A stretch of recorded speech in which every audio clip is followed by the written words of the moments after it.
People are talking a lot about inequality these days, about the fact that the richest 1% have so much more than everybody else. But most of the focus seems to be on the United States, and it strikes me that the same story needs to be told about global inequality too. So I did some research, and this is what I found from reliable sources like the UN. It turns out that while the US is totally out of whack, things are actually way worse for the planet as a whole. Let's start with this graph. A perfectly even distribution of wealth among all living people, with everyone divided into 5 equal groups. Now, let's show how much each group actually has.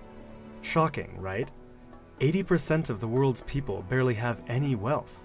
It's hard to even see them on the chart. Meanwhile, the richest 2%, they have more wealth than half of the rest of the world. Let's look at this chart another way. Let's take the whole world's population, all 7 billion of us, and reduce it to just a representative 100 individuals. Here they are, poorest people on the left, richest people on the right.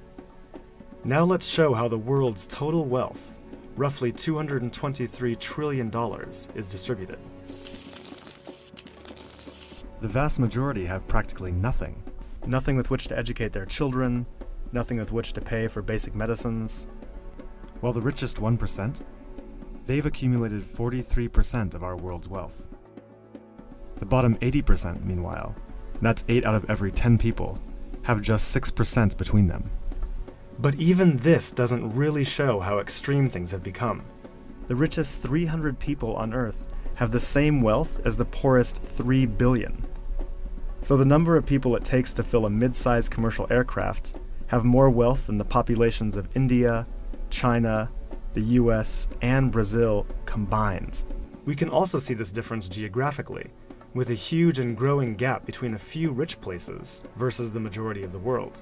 For most of history, things were much more equal. 200 years ago, rich countries were only 3 times richer than poor countries. By the end of colonialism in the 1960s, they were 35 times richer. Today, they're about 80 times richer.